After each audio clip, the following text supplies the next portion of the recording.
Hi, welcome back to the channel. In today's episode, I want to talk to you about what's happening in the economy in Cuba because Cuba is now facing the possibility of total and utter collapse. Now, that might sound a bit dramatic, but if you've been following my posts, you'll know that Cuba is already on its knees. It's been struggling in terms of not being able to generate enough electricity in the country for a very long period of time. There are actually managed blackouts of up to 16 hours per day. And if you're running a business, you can't operate like that. You need to have power to make sure that you can do all of the things that you need to do in your business, whatever it may be, whether it's manufacturing or just even a service industry, if you're even just running a call center, you need to make sure you've got power. Not many of us can operate without any sort of power.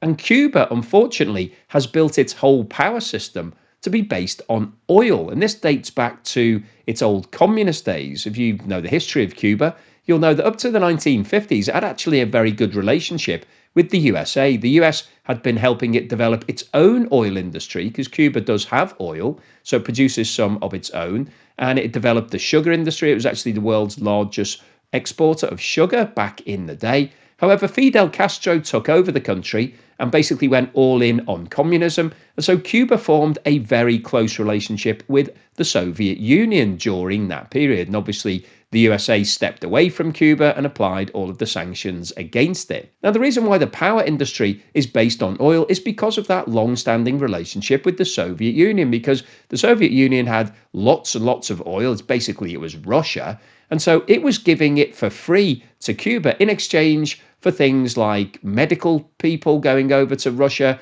and just basically being best friends. But unfortunately, when the Soviet Union broke down in 1991, so did that special relationship. And Russia wasn't able to provide as much oil to Cuba as it had done historically.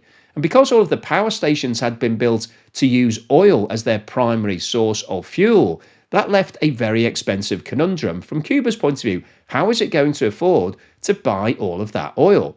Well, the benefit that it had was that there were other communist countries around the world that had the option of helping them. And Venezuela stepped into the breach. It stepped in and filled the gap that Russia had left. So over the last 30 years, Venezuela has been the biggest single supplier of oil to Cuba. And that oil has not just powered all of the vehicles in Cuba, it's also powered the power stations to provide electricity. But unfortunately, when Nicolas Maduro took over in Venezuela, it faced a lot of sanctions, and so it didn't have as much money, and the amount of oil that Venezuela was sending to Cuba started to reduce. Now, in terms of how much oil Cuba needs, it produces around 40,000 barrels of oil itself per day, but unfortunately it needs 100,000 barrels of oil just to keep the lights on, literally. And so it has a shortfall of 60,000 barrels per day. Now, over the past 5 years or so, Venezuela has been supplying around 35,000 barrels per day in exchange for medical people going over to Venezuela and also the military. And it was reported recently in the seizure of Nicolas Maduro, people were killed, and the security detail that Nicolas Maduro had, 32 of them were Cubans. So his inner sanctum was actually protected mostly by Cubans. That's how much he rated their military power. But unfortunately, those guys were killed. And as a result of Maduro being removed, Cuba has now lost its main source of oil. And it's unlikely that Donald Trump is going to allow Venezuela to continue supplying 35,000 barrels of oil per day.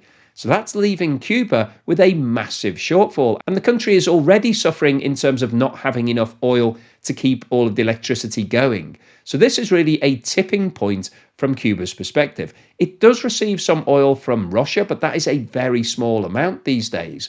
And as a result of the sanctions in place, it's proving more difficult for Russia to actually deliver that oil anyway. And that leaves Mexico as the single largest supplier of oil right now. They're reported to be supplying around about 12,000 barrels of oil per day, which is well short of the 60,000 that Cuba needs. And the Cuban economy is already in a state of complete disarray. So it's got a high level of dollarization in Cuba. Nobody really wants to use the Cuban peso anymore because inflation's sky high and there's lots of shortages in the stores. And its biggest single resource these days, because sugar is now in decline And Cuba doesn't actually produce enough sugar even to service its own rum industry, which is one of the other big exports. Its biggest single resource is its people. But unfortunately, over the last 10 years, around 15% of the population of Cuba have left, and it's estimated that another 20% will go in the next 25 years. Well, that was before Venezuela was taken over by the USA. Now that we've got a situation whereby Cuba is unlikely to be able to have even enough oil to keep electricity running for 7 or 8 hours a day, we're likely to see the blackouts being extended. We're likely to see industry starting to collapse because it won't have enough power to actually do anything. There is a real possibility that there won't be enough gasoline and diesel to fuel all of the cars and trucks. So we could see a complete economic breakdown in Cuba. And Donald Trump recently said that he believes that Cuba will now fall of its own volition, because there's been a lot of talk as to whether or not the US will send military force into Cuba to take over the country in the same way as it has done with Venezuela. But I don't think that that's particularly likely, because there isn't really a big attraction from Cuba's perspective. With Venezuela, it had its oil reserves and its oil industry. And as I've reported in recent videos, it was said that the oil industry was actually on the verge of collapse because they didn't have anywhere to store all of the oil. Because of the blockade that was put into place, they couldn't fill all of the tankers. And so they were going to have to switch off the rigs. They were going to have to stop drilling because they had nowhere to send that oil. And the timing of the seizure of Nicolas Maduro looks like it was triggered by the fact that the oil industry was on the verge of collapsing. Now, if you look at Cuba, there isn't really anything that's going to draw the US into that country. It does have a bit of oil, but nowhere near enough to justify any sort of takeover by the USA. So I think what we will see instead is that the oil supply from Venezuela to Cuba will be cut off by Donald Trump. There's no way that he's going to allow that to continue when there are such severe sanctions in place against Cuba. So it goes against the principles there. So Cuba will run out of oil. It therefore won't be able to keep its electricity running. The electricity power stations are already very old and decrepit and need a lot of investment anyway. So they're breaking down on a regular basis. Even if you've got enough oil, it's unlikely that the electricity supply would be continuous. So it's likely that those plants are going to see further deterioration as they get switched off. So we're going to see prolonged blackouts in Cuba. There's likely to be a further exodus of people. We may see a regime change. This could be the trigger point that actually turns Cuba away from communism back towards some form of capitalism. They've actually been moving down that road over the past year or two anyway. They've opened up the country to investment from overseas. You're allowed to buy things with dollars these days. So there are various concessions that have been made by the government, but none of that is going to save Cuba in terms of the fundamental problem. It's a net importer. It doesn't have enough money to pay for all of those imports. The biggest single import that it needs to buy in is oil to keep the power on, to keep electricity, and also obviously to fuel people's vehicles. It doesn't have the cash to be able to do any of that. It doesn't now have a sponsor. So in the past, it had the Soviet Union. That was replaced by Venezuela. Both of them are completely out of action at the moment. So Cuba is now on its own. It doesn't have enough oil to do everything it needs to do. It doesn't have enough power. And this could represent a complete and utter collapse for the Cuban state.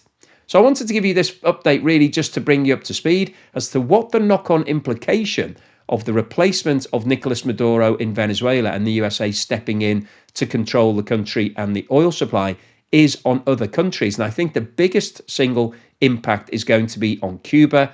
And that country's already been on the verge of collapse for quite a long time. And I think this could be the tipping point that really forces Cuba over the edge. And it'll be interesting to see what happens, because somebody is going to have to go in and sort out the situation in Cuba, because this could turn into a complete and utter humanitarian disaster in a very short space of time, which obviously nobody wants to see.